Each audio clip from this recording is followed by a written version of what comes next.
अस्सलाम वालेकुम, मैं हूं नौशीन यूसुफ और मैं हूं मोहम्मद आसिम खान। पाकिस्तानियों की गिरफ्तारी का मामला किसी और मुल्क में एक बार फिर मीडिया की जीनत बना हुआ है। सोशल मीडिया पर काफ़ी जो वीडियोस हैं वो वायरल है कंबोडिया में गिरफ्तार पाकिस्तानियों के हवाले से। हमने सोचा कि उसके हकाइक क्या है, आज आपके सामने उनको लाया जाए। ये सब कुछ क्यों हो रहा है, पाकिस्तानी जो है वहाँ पर वो वापस पाकिस्तान कब पहुँच रहे हैं। तो आसिम, इस हवाले से फिर हम अपनी गुफ्तगू का आज आगाज़ कर दें। ये एक अजीब सी बहस पिछले कुछ दिनों से जारी है और मुझे उस वक्त पता चला जब एक हमारे रिपोर्टर दोस्त हैं, उन्होंने मुझे कॉल की कि जी गवर्नमेंट ऑफ पाकिस्तान इस हवाले से जो स्टैंडर्ड पाकिस्तानी है कंबोडिया में उनके लिए कुछ भी नहीं कर रही। तो फिर जो है वो जब हकायक मैंने देखे, बल्कि मैंने सबसे पहले तो आपसे इस हवाले से बात की, तो बड़ी अजीबोगरीब किस्म की मालूमात सामने आई। तो आप उस हवाले से आज शायद एक कमेटी में भी गई हुई थी, वो क्या बिल्कुल एक इजलास हो रहा था, मैं उसमें भी शरीक हुई थी और उसमें डेफिनेटली ऑफिशियल से इंसानी हकूक की वजारत जो है वहाँ पर एक इजलास हुआ था। सबा सादिक जो कि पार्लिमानी सेक्रेटरी हैं वो उस इजलास की सदारत कर रही थी। उसमें काफ़ी सारी फैक्ट्स एंड फिगर्स सामने आए जिनको हमें अपनी नज़रों में ज़रूर मद्देनज़र रखना चाहिए जब हम कोई भी इस तरह का वाक़या आता है, और देखें कि इसके पसे पर्दा वजूहात क्या थी, क्या असल हक़ाइक़ हैं। ये सब हमें जानना बड़ा ज़रूरी है। हमने सिर्फ ये नहीं बताना कि बड़ा जुल्म हो रहा है, बल्कि ये देखना है कि जो लोग उधर मौजूद हैं वो क्यों इसमें मुलव्विस हुए हैं। तो आसिम, ऑनलाइन स्कैम, आपको पता है इस वक्त हम भी बड़ा तंग हैं ऑनलाइन स्कैम से। फ़ोन्स आ जाते हैं, जी इतने पैसे ट्रांसफ़र कर दो, ये कर दो, वो कर दो, आप ये OPTP हम आपको भेज रहे हैं, इसके ये नंबर प्रेस करें, व्हाट्सएप हैक कर लेंगे, लोगों से पैसे मांगेंगे। और हर बंदा आवाज़ें बदल कर, आपके साथ भी वाक़या हुआ था, आवाज़ बदल कर कॉल की और आपसे भी पैसे किसी ने ले लिए थे 50,000 रुपए और आप बनाया कौन था? आज तक शर्मिंदगी बनी आपका भांजा बनाया हुआ था कि आपके भांजे हैं जिनके लिए वो पुलिस वाले फ़ोन कर रहे हैं। तो इस तरह के स्कैम्स हमने देखा ऑनलाइन के बहुत ज़्यादा, और अब तो बहुत ज़्यादा इनके बारे में पाकिस्तान में भी बात हो रही है। तो ऑनलाइन स्कैम्स का ये सिलसिला जो है ये कंबोडिया को सबसे ज़्यादा हिट किए हुए। और आपको मालूम है कि गुज़िश्ता काफ़ी अर्से से हम सुन रहे थे कि पाकिस्तानी बड़े कंबोडिया जा रहे हैं, कंबोडिया जा रहे हैं। मैं भी सोच रही थी बड़ी ज़बरदस्त जॉब्स हैं, कंपनीज़ हैं जहाँ पर कंबोडिया में पाकिस्तानी काम कर रहे हैं। तो अनफॉर्चुनेटली वो कंपनीज़ यही कंपनीज़ हैं जो कि ऑनलाइन स्कैम्स की कंपनीज़ हैं। और अब कंबोडिया ने आसिम अपना लॉ जो है वो बहुत स्ट्रिक्ट किया, क्योंकि कंबोडिया पर काफ़ी उंगलियां उठ रही थी कि वहाँ से इस तरह की ऑनलाइन फाइनेंशियल फ्रॉड्स हो रहे हैं।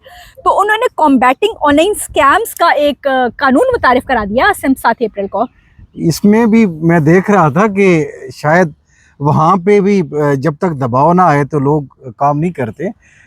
मैं देख रहा था कि ये जो बात आई ऑनलाइन स्कैम की और क्रिप्टो करेंसी की, तो बड़ी दिलचस्प हकायक आए जब मैं मुतालिया कर रहा था कि 24,000 तो पाकिस्तानी गए हैं सिर्फ और सिर्फ यहाँ से पिछले साल 2025 के दौरान। और उनमें से आप देखें कि ये वो अक्सरियत जो थी वो 2 तरह के स्कैम्स में मुलविस थी, या तो वहाँ पे ह्यूमन ट्रैफिकिंग थी या फिर ऑनलाइन स्कैम से क्रिप्टो करेंसी के। और उसमें जो है फेसबुक और टेलीग्राम इसके ज़रिए जो है वो लोगों को बेवकूफ़ बनाया जा रहा था। और एक चीज़ बड़ी यूज़ हो रही है, टिकटॉक भी यूज़ हो रही है। और बड़ी मेरे लिए सरप्राइजिंग बात थी कि अमेरिकन शहरी 25 अरब डॉलर से महरूम हुए हैं पिछले 1 साल के दौरान। तो फिर अमेरिका की तरफ से बहुत ज़्यादा दबाव आए हैं कि आप कानून साजी करें, तो फिर ये कानून साजी बिल्कुल। और इस कानून के मुताबिक जो 5 चीज़ें जो हैं जो शामिल की गई, एक तो मनी लॉन्ड्रिंग, स्कैम के लिए भर्ती करना और तरबियत देना, किसी का ज़ाती डेटा उसकी इजाज़त के बगैर इकट्ठा करना, साइबर फ्रॉड, और या स्कैम सेंटर्स को ऑपरेट करना। इनके खिलाफ बड़ा क्रैकडाउन हो रहा है। 15 से 30 साल तक सज़ाएँ भी इन पर है, कैद की सज़ाएँ हैं, जबकि 200 मिलियन से लेकर 1 अरब जो कंबोडियन करेंसी है उसमें जुर्माना जो है वो भी आयद है। तो आसिम, अगर मैं अब ब्रीफ करूं कि ये जो 54 पाकिस्तानी हैं, ये 54 पाकिस्तानी जिनकी अभी वीडियोस वायरल हो रही हैं, इनसे मिलने जो पाकिस्तान का वहाँ पे मिशन है वो लोग गए थे, वहाँ पे उनसे मुलाकात भी की थी उन्होंने, और उन्होंने जो उनकी कंडीशंस के बारे में बताया तो उन पर तशद्दुद नहीं हो रहा, ना खाना पीना भी दिया जा रहा है। लेकिन ये दरअसल एक इसी तरह की कंपनी थी जिसके कंपाउंड पर रेड किया गया, वहाँ पे 200 के करीब लोग गिरफ्तार हुए। इनमें 54 पाकिस्तानी थे और जो बाकी लोग थे उनमें चाइनीज़ भी थे, इंडियंस भी थे, यानी कि मुख्तलिफ ममालिक से लोगों को लाकर वहाँ पर ये स्कैम्स में जो है वो लाया जा रहा है। और फिर जो वो पाकिस्तानी थे उनमें से जो पाकिस्तानी हुकाम ने हमें यहाँ पर बताया, वज़ारत ख़ारजा हुकाम ने, उन्होंने बताया कि जो पाकिस्तानी थे उनमें से 9 के पास ट्रैवल डॉक्यूमेंट्स नहीं थे, तो वो भी उनको दिए गए।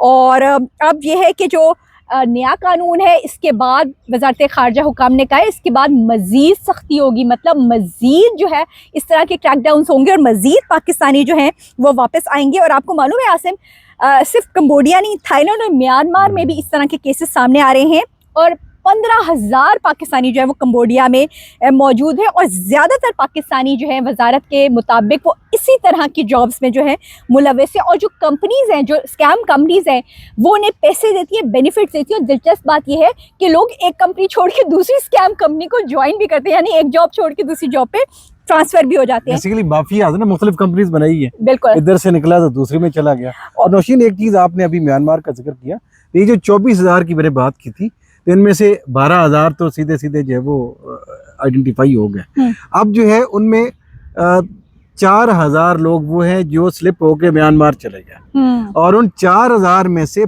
1,500 का पता चला है कि वो मौजूद है, 2,500 हनूज गायब है, अभी तक वहाँ पे गायब है। आपको पता है आसिम, ये अभी का वाकया नहीं है, 3 साल से जो कंबोडिया से पाकिस्तानियों को वापस भेजा जा रहा है, 2,300 पाकिस्तानी जो हैं वो वापस भेजे गए, जो कि ऑनलाइन फ्रॉड में मुलविस थे, दीगर फ्रॉड में भी मुलविस थे, लेकिन ऑनलाइन फ्रॉड में मुलविस थे। और सिर्फ गुज़िश्ता 3 माह के दौरान आसिम 1,000 से ज़ायद पाकिस्तानी जो वापस आए, उन पर मिलियंस का जुर्माना हुआ था वहाँ पर, जिनको हुकूमत पाकिस्तान ने फिर वेव ऑफ करवाया। और ये जो 54 पाकिस्तानी है, इन पर भी जुर्माना हुआ था, इनको भी वेव ऑफ करवाया गया है गवर्नमेंट की जानिब से। आपको पता है कि इसमें जो गवर्नमेंट है कंबोडिया की, उन्होंने क्या कहा है 54 के बारे में? क्या कहा है? उन्होंने कहा जी कि ये हम एज ए गुडविल जेस्चर ये इकदाम कर रहे हैं, आपको वापस दे रहे हैं, वरना जो बाकी लोग हैं वो उनके जराइम बहुत संजीदा हैं और ये जराइम में मुलविस हैं, लेकिन थोड़े हल्की नौयत के हैं, इसलिए उनका चलें ये आपको डिपोर्ट कर देते हैं। बाकियों को वहाँ पर एक और कैटेगरी है जो वहाँ पे बाकायदा कैद हो जाते हैं और उनकी को वहाँ पे कैद कर दिया जाता है, उन पर ट्रायल चलते हैं। और आपको पता है ये जो नया कानून आया है, इसके जरिए बहुत तेज इनका ट्रायल हो रहा है, 72 आवर्स के अंदर अंदर ये इन्वेस्टिगेशन करते हैं। और जो पाकिस्तानी पकड़े गए हैं ये उसी रीजन के पाकिस्तानीज़ हैं जिनके बारे में हमेशा हम, जो कश्ती डूब जाती है, जहाज़ डूब जाते हैं, उनमें हम सुनते हैं जो डंकी लगा कर जाते हैं। और यही वो रीजन है, मियाँ वाली, मंडी भाउद्दीन, सरगोदा, आसिम आपका इलाका भी है। मियाँ वाली का नाम लेना तो मैंने भी जैसे सुना तो मुझे फौरन वो मियाँ वाली के भी लोग हैं, तो वो लोग हैं। और ये इंसानी स्मगलर्स जो है उनका ग्रोह पाकिस्तान में बहुत ज़्यादा एक्टिव है और वही इस तरह के इकदाम जो हम करें।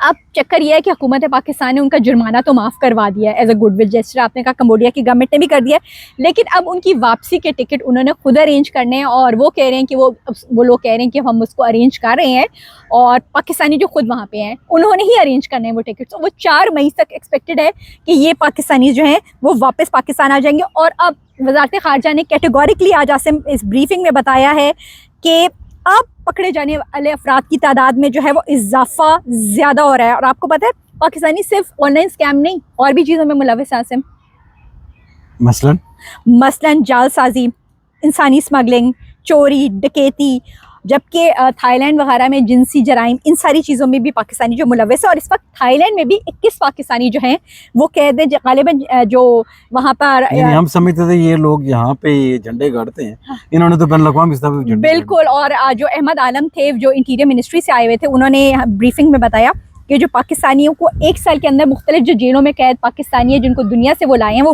20 के करीब हैं और 6 के करीब पाकिस्तानियों के जो वापस ला रहे हैं वो थाईलैंड से ला रहे हैं। और वो ला रहे हैं जिन ममालिक के साथ हमारे कैदियों के तबादले के कानून जो है वो ट्रीटीज या ट्रीटी एग्रीमेंट मौजूद है। बाकी लोग जो हैं वो तो वहाँ पे ही जो है रहेंगे। लेकिन दिलचस्प बात यह है कि जो सबा सादिक थी वो ऑफ़र कर रही थी कि वो कुछ के टिकट्स पे करके ले आएँ, तो लोगों ने उन्होंने कहा गया कि अगर आप एक का भी टिकट पे कर देंगी तो दूसरे लोग भी आपसे मुतालबा करने लग जाएंगे और थोड़ी सी प्रॉब्लम भी हो जाएगी। और आसिम इमिग्रेशन हुकाम, आपको पता है इमिग्रेशन का बड़ा काम होता है, और उन्होंने बताया कि ज़्यादातर जो पाकिस्तानी जा रहे होते हैं ना पाकिस्तान से बाहर, उनको मालूम होता है कि उन्हें क्यों लेकर जाया जा रहा है। इसीलिए तो 2025 का ही अगर आप डेटा निकालें, जो आपके इस्लामाबाद इंटरनेशनल एयरपोर्ट और बाकी तमाम एयरपोर्ट्स हैं, वहाँ पे 4 बड़े शहरों का, कराची, इस्लामाबाद, लाहौर, पेशावर, यहाँ पे आपको पता है कि 66,154 लोगों को बाकायदा तौर पे गुज़िश्ता साल के दौरान रोका गया और 51,000 वो थे जिनके ऊपर क्वेश्चन रेज किए गए भिखारी होने के हवाले से। बिल्कुल आप सोचे कितने एक भयानक पिक्चर है। क्या हम जो है वो मवाद भिजवा रहे हैं बाहर। अभी एक दफ़ा मीटिंग हो रही थी मिनिस्ट्री में, और वहाँ पे एक साहब ने कहा जी कि कोई नहीं, हमें ब्रेन ड्रेन की फ़िक्र नहीं करनी चाहिए, हम तो ब्रेन एक्सपोर्ट कर रहे हैं। तो ये ब्रेन एक्सपोर्ट कर रहे हैं हम क्या, खुदा न खास्ता। एक तरफ पढ़े लिखे लोग जाते हैं, वो पाकिस्तान इस डर से वापस नहीं आते कि यहाँ पे रोज़गार नहीं मिलता, अच्छी तनख्वाहें नहीं हैं, और एक तरफ ये लोग हैं कि जो पैसे दे के जाते हैं। मतलब कभी सोचा है आपने कि पैसे दे के लोग 2.5-3 लाख, और इन ममालिक में ख़ास तौर पे जाते हैं। अगर जो है वो हम लोगों के सामने ये हकायक ना आते तो हम तो समझ रहे थे कि शायद बाहर जॉब्स पैसे दे के मिलती हैं, वो तो ये वाली जॉब पैसे दे के मिलती हैं, वरना प्रोफेशनल लोगों को तो कोई नहीं रोकता। हासिम, इसी से मुझे याद आया, आपने कहा वो पाकिस्तानी भीख मांगने जाते हैं, तो मैं एक दफ़ा बहुत वायरल हो गई थी, और उसकी वजह यही थी इंडिया में आप खास तौर पर वायरल क्योंकि इंडियन से उस खबर को बहुत उठा लेता है, जो हमारे लिए बहुत एम्बैरेसिंग थी। क्योंकि मैं ओवरसीज़ को भी देखती हूँ, तो मैंने ये खबर दी थी कि जो पाकिस्तानी हैं बहुत बड़ी तादाद में जो बाहर जा रहे हैं, जो बाहर पकड़े जाते हैं, खुसूसन सऊदी अरेबिया और उन ममालिक में जहाँ पर ज़ियारात हैं, इराक वगैरह है, वहाँ पर UAE है, वहाँ पर वो पाकिस्तानी हैं जो भिखारी हैं। और फिर एक भिखारियों के लिए आपको पता है कानून साजी भी सख्त की गई पाकिस्तान के अंदर, कि भिखारियों को फिर डिपोर्ट करने की खबरें आई कि जी भिखारियों को पहले, और फिर डिपोर्ट से पहले पाकिस्तान में रोका जा रहा है। तो इस तरह की काफ़ी ज़्यादा जो खबरें थी वो पाकिस्तान की जानिब से आई, लेकिन पाकिस्तानियों की जानिब से भिखारी जाने का सिलसिला बंद हुआ था। आप भी बता रहे थे कि आप मक्का में थे तो भिखारी आ गए थे वहाँ। मक्का, मदीना, उसके अलावा जद्दा एयरपोर्ट, बाकी छोड़ें, पता नहीं कैसे इन लोगों को इजाज़त मिल जाती है, कहाँ से ये लोग आ जाते हैं, कौन इन्हें भिजवाता है, बड़ी दीदा दलेरी से। कोई खाना मांग रहा है आपसे, कोई आपसे पैसे मांग रहा है, आपको देखेंगे अपनी ज़ुबान बोलने वाले हैं तो आ जाएंगे कि जी उर्दू समझने वाले हैं। शुरू में तो अपने आप को जब खुद फरेबी का आलम था, मैंने सोचा कि शायद इंडियन होंगे, क्योंकि इंडिया बहुत वहाँ पे गुर्बत है, बड़ा मुल्क है, तो मुमकिन है वहाँ से हों। लेकिन डरते हुए सहमते हुए जब वो, अभी मैं बैठा हुआ था काबा के सहन में, तो एक साहब से पूछा कि आप पहले ये बताएं कि आप क्यों मांग रहे हैं। उसने कहा जी पैसे ख़त्म हो गए। कोई वजह बताई। तो फिर मैंने कहा ताल्लुक़ कहाँ से है। जब ताल्लुक़ बताया मेरे पैरों तो ज़मीन निकल गई, और शर्म से जो है वो बिल्कुल डूब मरना। मतलब हमारे लिए ये मुकाम होता है कि जब बाहर आपको एक भिखारी मिल जाए या इस तरह के काम में मुलविस कोई मिल जाए, तो आप देखें इससे बढ़ के हमारे साथ और क्या ये लोग जुल्म करते हैं कि अभी हज जैसे मुक़द्दस फरीज़े पे लोग जाते हैं, और वहाँ जाने से पहले आपकी हुकूमत ने, हमारी हुकूमत ने एक फ़ैसला किया है कि एफिडेविट लेगी, बाकायदा तौर पे लोगों से, यानी हल्फनामा लेगी, बयान हल्फी लेगी कि हम वहाँ पे जाके भीख नहीं मांगेंगे या हम जाके गुम नहीं हो जाएंगे। आप सोचें। हाँ। और ये हाल नौशीन, ये तो आपने एक ऐसे मुल्क का हवाला दिया, कैम्बोडिया का या म्यांमार का, ऐसी जगहों का जहाँ पे चलें गुर्बत भी है, लोग जब इस तरह के काम करते हैं, अमूमन कहा जाता है कि जो पसमानदा माशरे होते हैं या जहाँ गुर्बत होती है लोग ये काम करते हैं। हमारे दोस्त अहबाब पाकिस्तानी जो हमारे हम वतन हैं, वो तो बदकिस्मती से यूरोप में जाके भी जो वो गायब हो जाते हैं, हमें वीज़े नहीं मिलते। आज़रबाईजान में भी जाकर लोग भीख मांगते हैं, और फिर जो डंकी लगा के और जो यूरोप में जाके लोगों का गायब होना है और अजाइलम सीख कर लेना। आपको पता है अजाइलम सीकिंग के बारे में भी है कि वो वहाँ पे जाके कह देते हैं पाकिस्तान में ह्यूमन राइट्स के हवाले से हमारे बहुत खदशात हैं, हमारे साथ ये हो रहा है वो, तो वो उल्टा पाकिस्तान को फिर ब्लेम भी करते हैं। पाकिस्तान में है भी मसाइल, लेकिन वहाँ पर जाके वो जितना ज़्यादा अजाइलम सीख करने के लिए इस चीज़ को यूज़ किया जा रहा है, इसकी वजह से पाकिस्तानियों के खिलाफ आपको पता है अब वीज़ा में बहुत प्रॉब्लम्स होगी। कोई ऐसा मुल्क बता दें जहाँ पे हमें आज़ादी से आसानी से वीज़ा मिल जाता है। बिल्कुल आसिफ, कोई एक मुल्क नहीं है। अब इसी ऑनलाइन स्कैम की जाने वो कंबोडिया वाले इशू पर आते हैं वापस। तो मैं कंबोडिया के सफीर के हवाले से बता रही थी कि उन्होंने बताया है कि जो कंबोडिया में अब क्रैकडाउन 2025 से ऑनवर्ड तो बहुत ही सख्ती से है, और 2-3 सूबे तो उन्होंने इस वक्त बिल्कुल क्लियर करा लिए है ना, और स्पेशली थाईलैंड के साथ साथ वाले इलाकों में कंबोडिया में बड़ा मसला है। और उन्होंने ये भी कहा है कि ऐसे अब मज़ीद वाक़यात, यानी जो पाकिस्तानी में पकड़े गए ना, हमने तो अभी एक डैश देखा जो वायरल हुई है वीडियोज़, अब ऐसे वाक़यात मज़ीद आएंगे, क्योंकि अब बहुत ज़्यादा जो है वो क्रैकडाउन शुरू हो गया। और सबसे अनफॉर्चुनेट बात है कि जब लोगों से बात करो तो वो कहते हैं हम विक्टिम्स हैं। अब विक्टिम्स कैसे हैं आसिम भला? विक्टिम तो बनना हमारे यहाँ बिल्कुल एक कल्चर सा है। अभी जैसे मैंने आपसे कहा कि मुझे बताया ही एक रिपोर्टर ने, और बड़ी तशवीश का इजहार किया कि आप हुकूमत तक ये वाली बात पहुँचाएँ कि जी इतने लोग स्ट्रैंडेड हैं वहाँ पे और कोई उनका पुरसाने हाल नहीं है। हुकूमत तो बस अमेरिका को मैनेज करने में लगी हुई है, दूसरों की सुलह करा रहे हैं, अपने लोग फंसे हुए हैं। जो टोंट था उन्होंने मारा। हाँ। और मैं बड़ा परेशान हुआ शुरू में, क्योंकि मैं बैठा था कुछ काम कर रहा था, यकदम से एक धावा जैसे बोला जाए वो कैफियत। लेकिन जो ही थोड़ा सा जो है वो कॉल ख़त्म हुई, मैं अपने आप को संभाला तो पता चला मामला बिल्कुल ही कुछ और है। आपने तो बात वो सुनाई कि जो फिर बिल्कुल, क्योंकि हकाइक जो है हम तो ऑफिशियली देख रहे हैं, चीज़ों को सामने आते हैं। जब वीडियोस आती है, जाहिर सी बात है अपने बच्चे होते हैं, तकलीफ होती है। और पता है आसिम, कुछ लोग विक्टिम्स वाकई में हैं वहाँ पर। वैसे तो कुछ लोगों को पता ही होता है जब वो पाकिस्तान से जा रहे होते हैं कि वो किस तरह की कंपनीज में जा रहे हैं, क्योंकि जब वो कंपनी से कंपनी चेंज भी कर रहे होते हैं। आसिम, लोगों ने बताया कि उनको उनके अपनों ने फंसाया है। कुछ ने कहा कि कजन्स ने फंसाया है, कजन्स ने बेच दिया, कुछ ने कहा दोस्तों ने बेच दिया। मतलब इमेजिन करें कि इतना ज़्यादा ये मामला ओपन हो चुका है कि लोग अपने रिश्तेदारों को इन स्कैम्स में फंसा दे रहे हैं। और आसिम, इस हवाले से मेरे सामने ना एक वज़ारत ख़ारजा की जब आप वेबसाइट खोलें ना, तो वहाँ पर एक आता है लिखा हुआ, मतलब कि पाकिस्तान से जो कंबोडिया में आ रहे हैं, इनके हवाले से एक अवेयरनेस मुहिम है जिस पर उन्होंने लिखा हुआ है कि जो फेक जॉब्स ऑनलाइन जिनको इश्तिहार दिए जा रहे हैं ना, प्लीज़ देख लें उनमें ऑफर क्या कौन कौन सी पोजीशंस की जाती हैं। Asim, data entry, call centre, marketing, online work, और सैलरीज बड़ी अच्छी देते हैं। अच्छा, अट्रैक्ट कराने की चीज़ें देखें कि वो कंबोडिया का वीज़ा भी देते हैं, एयर ट्रैवल भी देते हैं, ठीक है। और कॉन्ट्रैक्ट, जब आप उधर जाते हैं आपसे कॉन्ट्रैक्ट साइन करा देते हैं जो स्कैमिंग कंपनीज के साथ होती हैं, जो कि फाइनेंशियल फ्रॉड्स में मुलव्वस हैं। और उसके बाद आपको पता है वो कंपनीज इवन टॉर्चर भी करती हैं उन लोगों को जो रिफ्यूज़ कर दें। कोई बहुत सारे मासूम लोग भी उधर चले जाते हैं उनको, और अगर वो वापस पाकिस्तान आना चाहें तो फिर उनसे थाउजेंड्स ऑफ डॉलर्स की जो है डिमांड की जाती है। मतलब ये अवेयरनेस कैंपेन भी चल रही है, बताया जा रहा है लोगों को। और कंबोडिया में तो कानून भी बड़ा सख्त कर दिया गया है।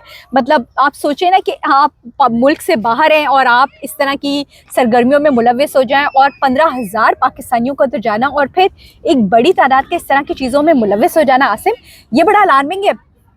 नौशीन, बड़ी अजीब सी एक चीज़ है। आपने कैंपेन की बात की अभी कि वजारत ख़ारजा की वेबसाइट कितने लोग देखते होंगे। इसके लिए मैसिव कैंपेन की ज़रूरत है। और हमें जो है वो, मैं हूँ, आप हैं, हमारा मीडिया है, मेन स्ट्रीम मीडिया, उसके अलावा जितने लोग हैं, जितने पढ़े लिखे लोग हैं, उन सबको लोगों को अवेयर करने की ज़रूरत है।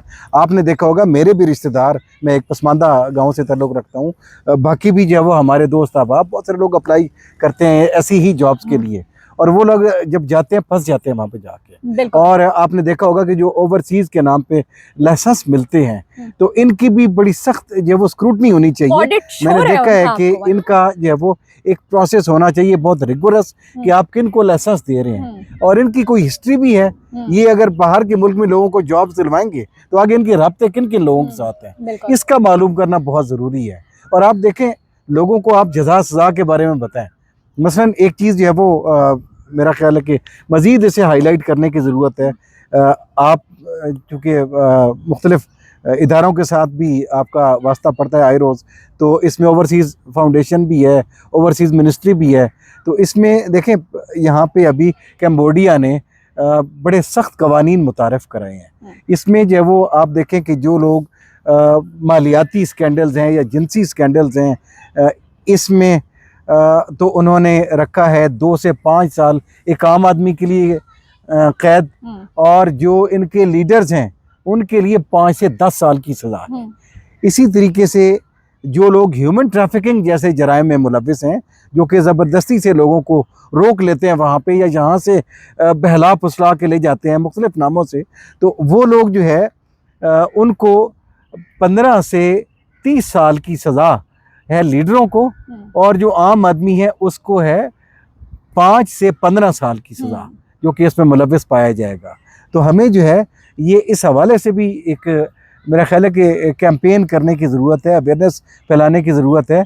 और ये महज अभी आपने जिक्र किया वेबसाइट का। ये वेबसाइट से काम नहीं होगा। बिल्कुल, आज पार्लियामानी सेक्रेटरी जो हैं सबा सादिक जो ये मामले को चेयर कर रही थी, जहाँ पे इजलास में मैं भी मौजूद थी, तो उन्होंने भी सबसे ज़्यादा यही कहा कि मिनिस्ट्री ऑफ इंफॉर्मेशन जो है वो बाकायदा इश्तिहार दे, सोशल मीडिया पर भी इश्तिहार दे और साथ में इलेक्ट्रॉनिक मीडिया, बाकी मीडिया पर भी इश्तिहार दे। और सोशल मीडिया इसलिए इंपॉर्टेंट है क्योंकि आसिम के जितने लोग नौकरियों पे जा रहे हैं कंबोडिया की जानिब, हम कंबोडिया का जिक्र क्योंकि कर रहे हैं, ये सारे टिकटॉक, इंस्टाग्राम, इस तरह के पेजेस हैं जहाँ पर इनको बताया जाता है इस तरह की जॉब्स हैं, और फिर वो बेचारे फंस के चले जाते हैं। कुछ जानबूझकर वहाँ पे चले जाते हैं, कुछ को मालूम होता है कि उन्होंने उधर जाने, क्योंकि सैलरीज वगैरह बहुत अच्छी दे रहे होते हैं, तो वो लोग वहाँ पर जाकर काम करना शुरू हो जाते हैं, बल्कि सिर्फ एक ही जगह पे नहीं, कंपनी टू कंपनी भी चेंज कर लेते हैं। फिर उनको वहाँ पर जो लोग हैं उनकी वजह से देखिए पाकिस्तान को कितनी बदनामी का सामना एक और चीज़ भी तो होती है ना। हाँ। ये जो सोशल मीडिया पेजेस हैं, इस पे एक दो एड्स आ रहे होते हैं जॉब्स के। दूसरा, आपने देखा होगा कि इसमें अखबारात के अंदर बाज़-औक़ात इश्तिहार है। अच्छा। तो अखबारात के इश्तिहारात पे भी जो ख़ास तौर पे जो क्लासिफाइड एड्स होते हैं ना, जो छोटे छोटे, इन पे नज़र रखने की ज़रूरत है। और इसमें जो है अखबारात को बहुत ज़्यादा ज़िम्मेदाराना किरदार अदा करने की ज़रूरत है कि आप जो है वो, मुमकिन है उस इश्तिहार की, मुझे पता है कि इतनी बड़ी कीमत नहीं होती कि जिसको कुर्बान करना किसी भी अखबार के लिए नामुमकिन हो या मुश्किल हो, ताहम जो है इस पे नज़र रखने की ज़रूरत है।